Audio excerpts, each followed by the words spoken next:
Welcome to Cord Cutting today, or Cord Cutting this week, the podcast recorded December 12th, 2019. This is the show where Jess and I break down some of the biggest stories from the past week in the world of cord cutting, and we give you our opinion on them. And if you're watching this on repeat, we're live every Thursday at 1 p.m. Eastern on YouTube, youtube.com/cordcuttersnews. And of course, we make these podcasts available on a wide range of podcasting apps like Apple Podcasts, TuneIn, and many more. So check us out there. Jess, it looks like you're all set for Christmas. Are you fully in the Christmas spirit right now? I am. I have my little tree back here. I have my little festive Christmas sweater on. I am in the holiday spirit. I'm ready to go. That's good. I have something for next week, but I must admit, when I turned on Skype and I saw you were all set, I was like, shoot, I should have already brought my Christmas spirit with me. I feel very Scroogey today. It's okay. I'll go bigger next week. I'm ready for it. Uh-oh. I'm going to have to step up my game, maybe. Big time. All right. Well, kind of a few things. Anything that's really jumped out at you this week? There's been so much news. What's kind of jumped out at you? You know, the thing that has jumped out the most to me is this Baby Yoda avatar on Disney Plus. I was just talking to some people on the Facebook group about it. We've all changed our avatar. Have you? I have not. I'm still old school Mickey. But I wish there was a Mickey that was like old school Mickey, like the one you see in the parks walking around, not the new animated, which I love the animated shorts they're doing now. But I want an old school Mickey. We'll have to put in our petition for Disney to add that in just for you. Just get on this. I am demanding you lead this effort to make classic Mickey happen here. Let me send a few emails. We'll see what I can do. Okay. No, I love it that they added that. That's pretty cool. It kind of, I get it that they didn't want that at launch because, they wanted the Baby Yoda to be a big surprise. Mm-hmm. But I am kind of surprised it's not there yet. I thought it would have been there days ago. So it's great to see that there, and hopefully this is just the start of more to come. Yeah. All right, so let's dive into the news because there is so much to talk about.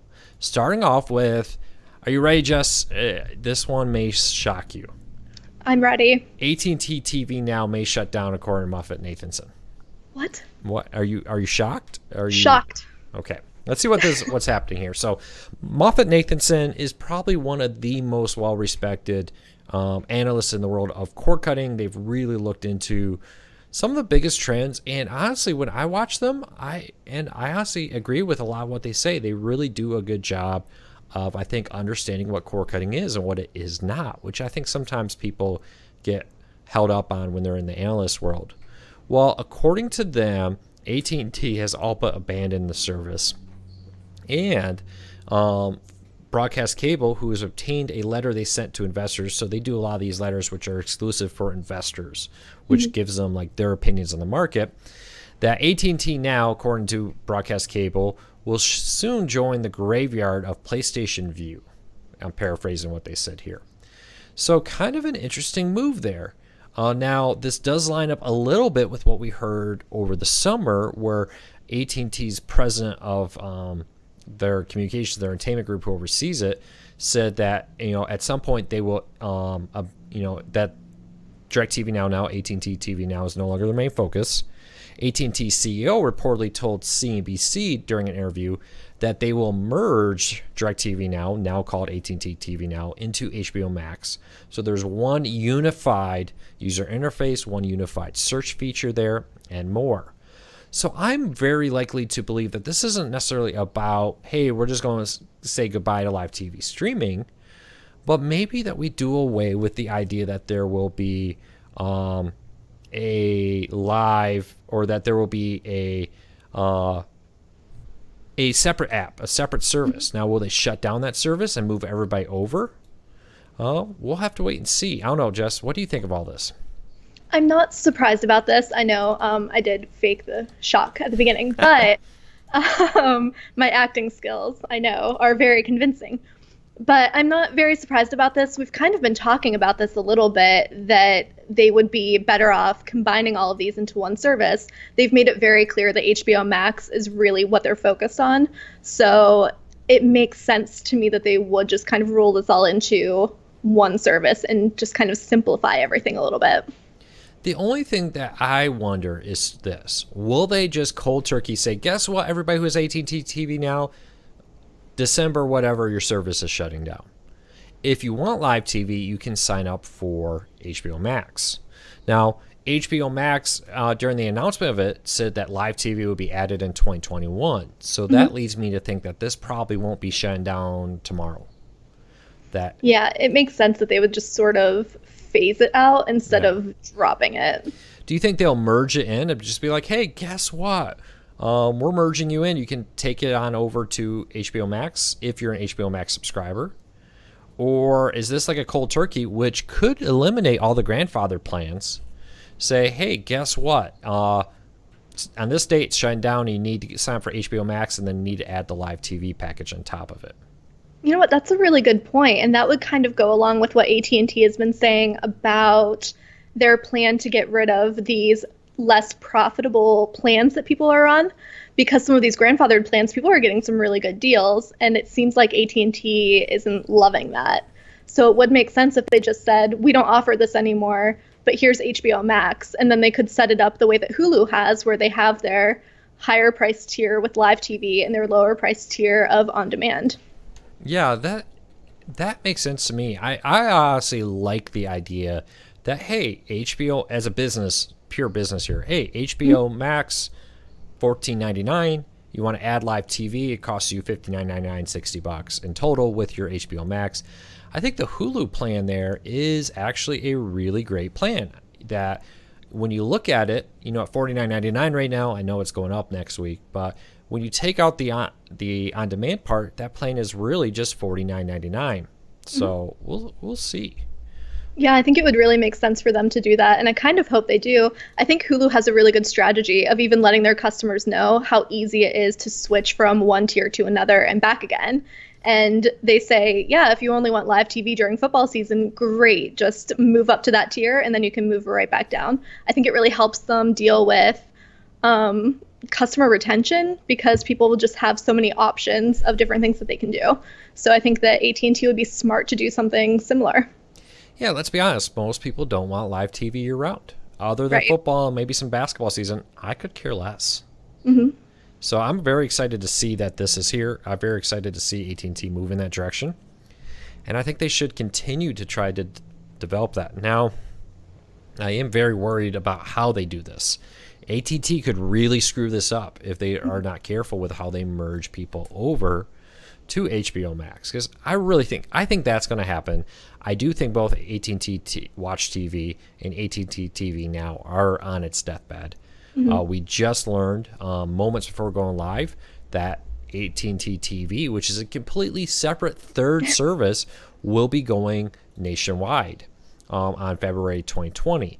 And according to AT&T Communications CEO, Jeff McEffrish, I'm butchering that, apologize, that AT&T TV and HBO Max will be the spearhead a market reorientation at AT&T.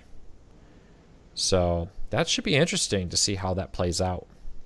Yeah, I really hope that this helps with the differentiation between the different names at AT&T, and I think that it's a really good opportunity for them. And like you said, I hope that they just do it the right way and make it as easy as possible for customers.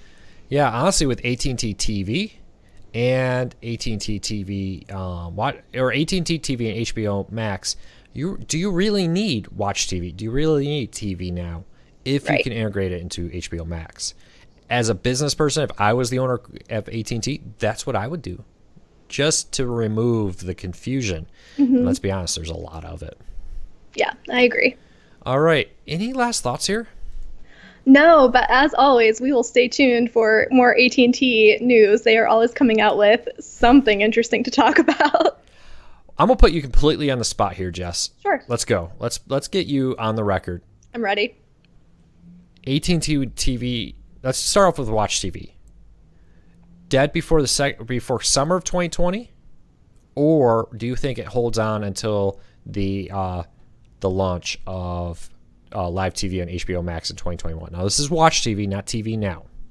I think Watch TV is, like you said, on its deathbed. I think it's gone before summer, and very little apology about it from AT&T. I think they're going to say we have other options. We're getting rid of this. I think they're going to drop it about the time that HBO Max launches, because HBO Max is replacing it in the new unlimited plans. And that's where I think they're going to go with this. They'll say, hey, if you had Watch TV, you now have HBO Max. I think AT&T TV will hold on until the 2021 when live TV launches on HBO Max. Yes, I agree. So that's my prediction. Don't hold it against me. Don't count me on it. Just a prediction. So let's keep going. All right.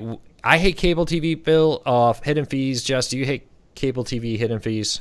I hate them. I love writing about them. I love letting people know about them. And I love debating people about the cost of cable versus streaming, using these hidden fees as my argument. But there is some news about this. So the House of Representatives has passed a bill to ban hidden cable TV fees. So this is part of a bill called, I wrote it down so I would get it right, the Television Viewer Protection Act. Now, if this bill is passed, pay TV operators will be obligated to disclose all fees before sign up.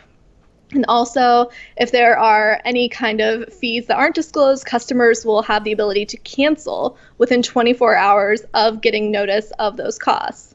And this bill is going to go to the Senate, and we'll see what happens. But this is a huge step where cable companies will no longer be able to just add in all of these tiny little fees that really make cable bills add up so quickly. So this is kind of major news.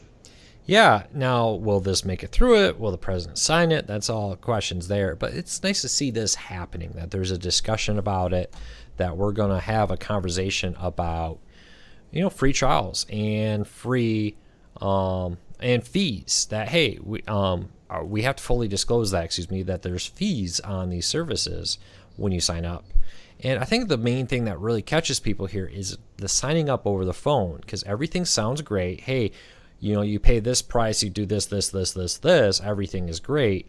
But then you actually get your bill, and at some point in the phone conversation, they maybe say, oh, by the way, fees and taxes not included. And then they skip over it all super quick, though. And you're stuck with a bill that's 50, 60, sometimes more than what you thought it was going to be. And that's before you get the hidden taxes and the hidden or the price hikes of the promotional period, which sometimes they also don't tell you. They also don't tell you, like, hey, that promotional period is 3 months, 6 months, 12 months, but this is a 24-month contract. Right. Yeah, and it's always interesting anytime that we do a post about this where we go over each one of these fees line by line, we always have people writing in and saying, no, that's not true. They don't do that. That's not happening. But we get those from actual bills. We have readers send in their actual bills, and we just type it all out to take out their personal information. But those are the real numbers. And like you said, they can be $50, $60. It's insane. Yeah, what's funny about it is it's also on their website. I mean, if you look, it's there. But they just make it hard to find is the big thing. They really don't want you to know about it. So, I like this. It is always the question. There's always people say, do we really want the federal government regulating what our TV bill is or not? But at the same time, is this really about them regulating what our TV bills is, or is this more about them just saying, hey, you have to disclose the fees? The ones that really get me are like, hey, we market a regional sports network or a local broadcast TV channel as part of the package, but there's a fee for that. And you can't say I don't want my locals. You can't say I don't want that regional sports network. So should that fee be included? Why isn't, when it's the same in pretty much all markets, how come that $14.99 Comcast broadcast TV fee for local channels isn't just included in the marketed price for that package? To me, it should be. Right. Yeah, I agree. I'm an advocate for transparency with all of these companies, so I think that this is a great thing. I hope it does get passed. Not so much an issue for those of us who don't have a cable bill, but it would be nice for those kind of weighing their options between cable and streaming to just be able to accurately look at the numbers. Yeah, so I love this a little bit. I'll be interested to see if this gets through the House. There's momentum in the House that this may very well make it. And we'll keep a close eye on it. We'll let you know once we learn more about it. All right, let's move on to the next one because, Jess, are you ready for a little bit of sports? Sure, let's do it. Amazon is reportedly in the talks to get exclusive NFL streaming rights, according to NFL executives. So the NFL announced last week to a reporter at the Sports Business Journal that the NFL is closely watching how they handle the Amazon's Premier League streaming deal. So Amazon's got a deal to stream the Premier League I think in the UK. And if that's successful, Amazon may get exclusive streaming rights to the NFL. So not this year, but after the 2021-2022 season, I believe it is, or maybe it's after the 2020-2021 season, NFL Sunday Ticket's up for renewal. And the NFL has said that they want to bring it to a service that will make it more available to more people. Amazon definitely has a relationship with the NFL that could make them a good fit there. So we'll have to see how this plays out. But it sounds like Amazon and the NFL both want to bring in more cord-cutting friendly NFL streaming options. What do you think, Jess? Yeah, this is interesting because the NFL exec, Brian Rolap, I think is how you say his last name, he was talking at a conference, the Steelmakers in Sports conference, and he was basically saying that right now he doesn't believe that any streaming service has the ability to handle this kind of audience. So right now he's saying, no, we could not put it on Amazon right this minute because they can't handle it. So that's why they're really looking at this UK Premier League, because he's hopeful that the technology will be there soon. So he's really hoping that they step it up. And maybe this was sort of a message to Amazon saying, hey, we're considering it. So if you can just step up your technology a little bit, prove to us that you can handle this, we can make it happen.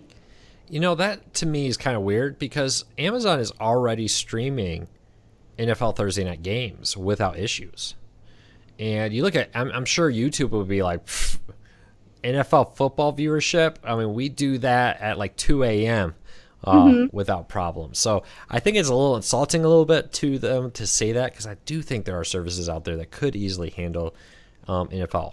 Is it maybe a lot of people? Yeah. Let's be honest. I mean, not a lot of people, in comparison to the number of people watching Netflix and YouTube every single minute, NFL Sunday Ticket subscribers can't be more than that. I can't imagine that. Yeah, I don't know. I thought the same thing whenever I was reading about this, that it did seem a little insulting to say, oh, you can't handle the kind of audience that we're going to bring you. But I don't know. I think that Amazon is a great choice, though. They did just start talking about maybe bringing Yankees games to Amazon. Yeah. And that was just another huge one. So I'm wondering if maybe that potential partnership would sway the opinion of the NFL too. Yeah, so we'll have to keep an eye on this. Now, again, though, this AT&T and DirecTV have an exclusive for NFL Sunday Ticket through next season. Once that season's over, it's done. AT&T has talked a big game about wanting to renew it. NFL has been pretty clear that they're not interested in an exclusivity deal. Now, that doesn't mean that they won't renew with AT&T, and that maybe this will be like HBO, where Comcast, Spectrum, Dish, DirecTV all sell NFL Sunday Ticket, and it's available over at Amazon.com, for example. That would be pretty cool. Yeah, definitely. Could we see this as an add-on for multiple live TV streaming services? That would make a lot of people happy. As a standalone, though, we've talked about this in weeks past that, hey, sports is becoming more friendly. If I can get a standalone NFL Sunday Ticket and I get my Netflix, Hulu, Amazon, do I need anything more as a football fan? So that could be dangerous for cable companies. I can see why Comcast and others wouldn't want this to happen. Yeah, absolutely. But I think the more options, the better. And especially for us cord cutters, I think it would be awesome if it was available more widely. Yeah, so we're going to keep a close eye on it. Cast your vote. Leave us a comment here on our YouTube channel. If you listen to the audio, go leave a comment on the blog post there. And let us know what you think of NFL offering streaming rights. Who do you want them to get it with? Do you want them to have an exclusive deal with Amazon, which this sounds like? What about the earlier reports that they were going to offer it through multiple different providers? Let us know. All right, let's jump into the next story, and it's something that we can probably count millions of emails about. But YouTube TV adding PBS. Yes, YouTube TV will be adding PBS by the end of this year. YouTube TV has repeatedly confirmed that, so has PBS. But there is there's some action here that PBS is starting to show up inside the YouTube TV guide. Some images, some banner ads, and more for PBS content appeared in the YouTube website this week, making it seem that PBS will be coming to YouTube TV very soon. Next week, PBS is doing a joint partnership to air the Democratic presidential debate. There's a lot of talk that YouTube wants PBS Live there for that debate next week. So it sounds like we're much closer to PBS going live just than we think we are. Yeah, this is exciting news. And like you said, we get so many emails, we get so many comments, so many Facebook posts asking all about this. So this is very exciting news. And I have a Twitter notification set. So the minute that this happens, we are ready to go. We're ready to post about it. But what's interesting to me is that YouTube TV is still sending people messages on Twitter and Facebook saying by the end of the year. They keep saying it. And now we're kind of getting to the point where it's December 12th. We're pretty much at the end of the year. So what's the holdup? How much longer is this going to take? Is this going to happen on December 31st? We need some answers here, YouTube. Yeah. You know, the interesting thing in the messages, they often include a bit that we can't, something along the lines of, I don't know if you can find one of those tweets or something, but looking right now, something along the lines of, we can't tell you when it'll be available in your market. That we kind of reported this earlier, that PBS may not necessarily launch nationwide at launch. It may be available in this market and then may be available in that market, but not necessarily nationwide day one. We'll have to keep an eye on that. Now, we do know that there is definitely pushback, especially amongst the smaller PBS stations, that they're unhappy with the cost of PBS's deal with YouTube TV. A lot of PBS stations have to bear the burden of upgrading their equipment so it's compatible with sending this content over to YouTube TV. And that has upset some people. So, Jess, what have you gleaned from those tweets? I actually have one pulled up here that I sent you just yesterday. Somebody asked when PBS is coming to YouTube, and Team YouTube responded, "Great question. PBS is on track to launch on the YouTube TV app later this year, but we don't have an exact date on when it will be available to everyone. Yeah. Stay tuned." So that kind of supports what we reported earlier, that, hey, this is going to be a staged rollout, come out in who knows how many markets day one, but that not all PBS markets will necessarily get it day one. So, I don't know. We're going to watch it. Maybe they just launched, hey, these are the local markets in these markets. Maybe here's a big national feed. And then as the local markets go live, we'll drop the national feed of these different channels. Yeah, that makes sense. I think that anything at this point is going to make people happy. They just want to know that it's actually happening. So hopefully they can pull it together by the end of the year. Yeah, so we're going to watch it very closely. Hope that answers the emails for everybody asking, but there you go. Anything you want to add? Nope, just that we are on the lookout, and we will let you know the second that we hear anything. Probably should start a pool of when it will go live. I'm just kidding. Ooh, good idea. No. Bad idea. Jess, there's something new called Quibi? Quibi? How do you say that? Well, I would be happy to tell you all about Quibi. It's pronounced Quibi, by the way. All right. So this is a new streaming service specifically made for mobile devices, and it's coming out April 6th, 2020. So it's pronounced Quibi because it's short for Quick Bites, which is, I think, kind of a smart name for it. I think it will cause some confusion with people mispronouncing it, but we'll see what happens there. Just a little. Nothing new in our world. So Quibi was founded by former Disney and DreamWorks exec Jeffrey Katzenberg, and his whole idea with launching Quibi was that it's going to be these little quick bites of entertainment. So he said that this is made for those in-between times. So whenever you're in the middle of doing a bunch of stuff, you're in the middle of a busy day, and you just have a couple minutes of downtime, you can open up your Quibi app and just watch something real quick. So like I said, this is set to launch in April of 2020. It's reportedly going to cost $4.99 a month with ads or $7.99 a month without ads. And obviously these ads, because these are very short clips, the clips themselves are only going to be about 4 or 5 minutes long. The ads are also going to be very, very short. So don't expect any 2-minute ad breaks in the middle of your quick bites. So these are, like I said, short videos. They are designed for a mobile audience. And Quibi has been talked about a lot recently. We've heard a lot of celebrities talking about it. They're really doing a good job of promoting this on social media. So at launch, Quibi is planning to have 7,000 titles, which is huge, in my opinion, for just a mobile app. And those 7,000 titles are going to include some scripted series, a lot of stuff by celebrities. Chrissy Teigen has a series on there that looks really funny. Idris Elba has something going on. Jennifer Lopez also has one that has sort of a pay it forward kind of a vibe to it that looks really interesting. And then they're also going to have some things like news and sports. And those short little videos are going to come from sources like ESPN, Vox, and BBC. So it's not all just entertainment. There's also, you can hop on real quick and get like the quick version of what's happening in the news. Yeah, I think they also partner with the Weather Channel to do the same thing. Mm-hmm. My thought is still, it's like, paying $5 or $7. I mean, $7 is what Disney Plus offers. Yeah. Or charges for content that's just a little quick. I mean, I don't know. I just have so much YouTube content. I feel like I'm behind on YouTube creators I like.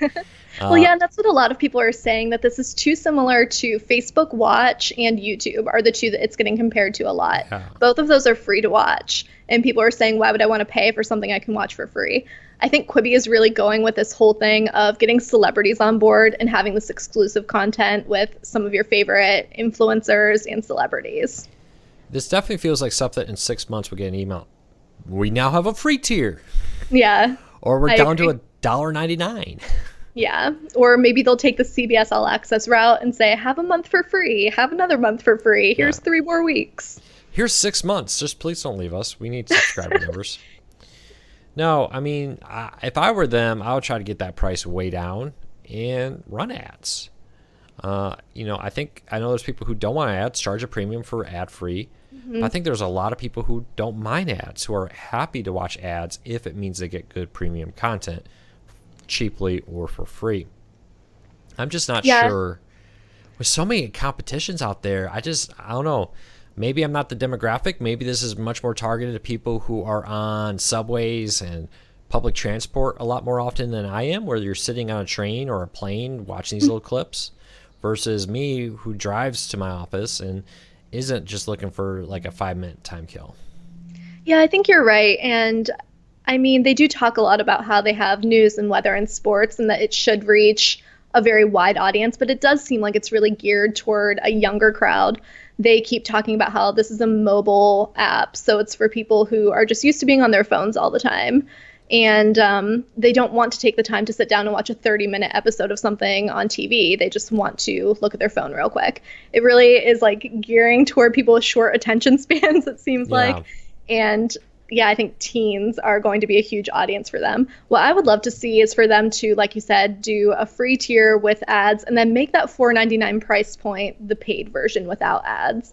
I think that $4.99 a month with ads, or without ads, would not be outrageous. I think a lot of people would pay for it. Yeah, we'll have to see. I mean, confession, I live on my cell phone. I am on that phone all the time, especially with work for Core Cars News. Mm-hmm. I don't know. I just struggle.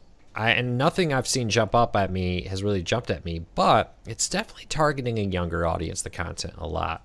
So I wish them best of luck. I love seeing something new.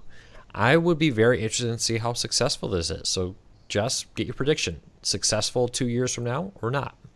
I think successful, but with some modifications. Yeah. Well, readers, leave us a comment. Listeners, I should say, leave us a comment. Let us know. Will they be around 2 years from now? Will they be around with a cheaper price point? Will they have to completely change their formatting? Let me know. Yeah, also one quick thing. I think that we're going to hear from Quibi at CES in January, so it might be interesting to hear about what their strategy is for launching. And also, if Quibi wants to bring in Cord Cutters News to do a quick little series on the app, we're happy to do it. Yeah, I'm pretty sure that they will be a featured speaker at CES, actually. So we'll have to try to make our way to that event. Definitely. All right, last story up of the day. AT&T's president and chief operating officer, John Stankey, announced this week at the UBS Global TMT conference that HBO Max will offer twice the content of Disney Plus in his efforts to defend the fact that HBO Max will cost noticeably more than Disney Plus and Apple TV Plus. What do you think, Jess? Can HBO Max justify a $14.99 price point or not? Well, after all the talk, normally I would say no, but after our talk earlier this episode, I think that if they are very smart about their content strategy and what they're pulling from other AT&T services, I think that they could make something worth $14.99. What I would love to see from them would be, like we said earlier, a higher priced tier with live TV. This $14.99 price point could be for an ad-free experience, and then they could do a cheaper version of on-demand only with ads for a little lower price. Yeah. So it'll be interesting to see how this all plays out. He seems extremely confident, but as the CEO, even if he's not, you would expect him to sound confident. Absolutely. So I'm interested to see how this plays out too. I think this is much more as a bigger success chance than the previous ones because it does have HBO content. Mm-hmm. Question is, it seems like AT&T is hoping that all this additional content will help keep HBO popular because it's definitely facing increased competition out there. How does that play out 5 years from now? We'll see. Also, will they keep the price at $14.99? AT&T has a bad habit of starting off cheap and then suddenly being 3 times the price. True. We'll see. I am going to keep a very close eye on this and see how it plays out. But I'd love to know what our readers think. What do you think of the $14.99 price for HBO Max? What do you think of its claim that, hey, not only are we going to have twice the amount of content, another big thing he argued was the idea that, hey, we'll have content for the whole family. Disney Plus, he insinuated, doesn't really have content for the parents, doesn't have content for like the older teens and more. And like, HBO Max will, so you might as well get HBO Max because we'll offer something for everybody. Yeah, and I think they really do have some good content. They could really do a lot with it. And like we said earlier, they have a great opportunity here. I hope that they really take it and do something good with it. Yeah. So anything you want to add to this? I'm so over talking about AT&T all the time. All right, that sounds good to me. So Jess, do you have any questions for me today? I do. I have 2 questions that I pulled from Twitter today and from our Facebook page. So the first question was about antennas. They want to know, is there a difference between an indoor and outdoor antenna? Does one have a major advantage over the other? Well, typically outdoor antennas are more sensitive. They're larger, giving them bigger area to pick up. So if you live in an area with weaker signal, it's not a bad option. The other thing that outdoor antennas have that indoor antennas don't is they're often weatherproofed. So indoor antenna may not be made to handle the weather. They could rust and more, which will degrade performance on it. So keep that in mind. But the big difference is the fact that the outdoor antennas are usually bigger, not necessarily meant to disappear into your living room, where the indoor antennas are often smaller with a little less signal. Now, you can take an outdoor antenna, bring it indoors, or indoor antenna, bring it outdoor. You just may have this big, massive, ugly-looking thing in your living room, or you may find a few months from now, you may start seeing rust appear on your antenna that was meant to be an indoor antenna. All right. My next question for you is, which streaming services have the best selection of 4K content? That there's the best selection. That really depends on what you want. Because again, Netflix, Hulu now has 4K, CuriosityStream, Amazon, and more. If you're looking for documentaries, well, CuriosityStream may be the place to go for 4K. If you could care less about documentaries, educational programming, you may want to get Netflix, Hulu, or Amazon. I really don't think there's a wrong answer here. Now, there's a few things that stand out. Number one being Hulu and Amazon don't charge extra, where services like Netflix and CuriosityStream have a premium package to offer a 4K content, where you won't have to do that for the other ones out there.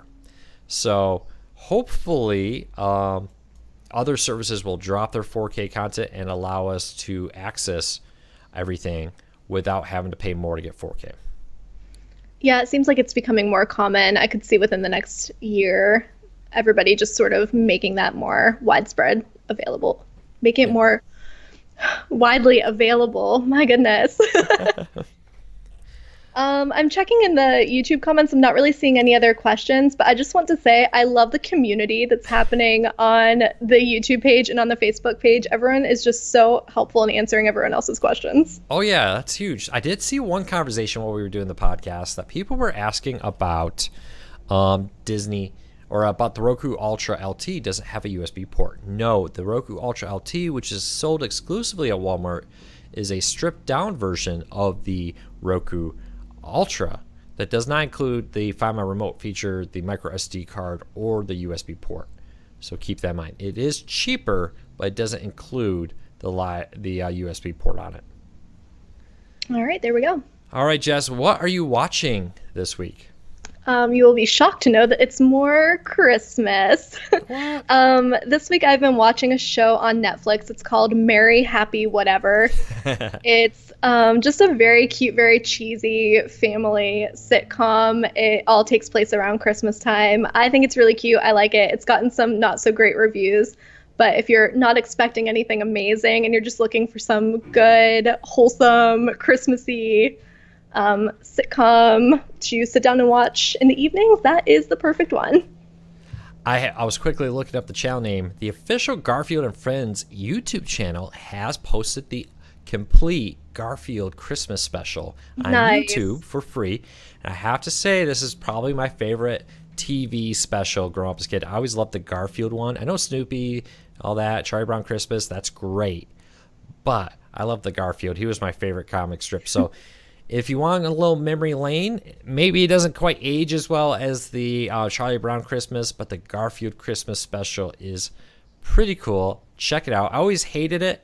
One year when I was young, I got home, sat down in front of TV, and watched the last 10 minutes of it. I was like, oh, I missed it. And, back then, you were out of luck. Yep. I scoured the TV guidebook that came in the Sunday newspaper to see if it would come back on. It wasn't. So you didn't get your VCR out fast enough. I didn't back then. I don't even know if we had a VCR back then. But it's now available for free. It's available streaming on different platforms like Amazon. You can buy it, but for free on YouTube for a limited time. I also saw they added the Garfield Thanksgiving one too, just before Thanksgiving. So binge your little heart out on some classic Garfield TV shows. Well, that is it for today. I hope everybody has a fantastic week. Don't forget, we'll be back next week, Thursday at 1 p.m. Eastern for our Core Cutting This Week podcast. So we will be back that week. Then we may take a week off for Christmas, and we'll see about after that. So keep an eye on our Facebook and our Twitter accounts for updates about the schedule as Christmas is coming, and that may play slightly with our recording schedule. But sorry to everybody for the Q&A yesterday. Unfortunately, the internet gremlins were affecting us. I don't think it was an issue with our internet because we actually had good internet. But for some reason, the stream was pretty much unwatchable on YouTube last night. It was all buffering and lag. Not sure what happened there. And this one seemed to have gone perfectly. Mm-hmm. So we will do a test stream maybe this weekend. I'll test out, make sure I figured out all the gremlins. And I apologize to everybody about the core cutting Q&A not working out yesterday. So with that said, Jess, I hope you have a great day. I hope everybody else has a great day. We'll talk to you again real soon. Bye.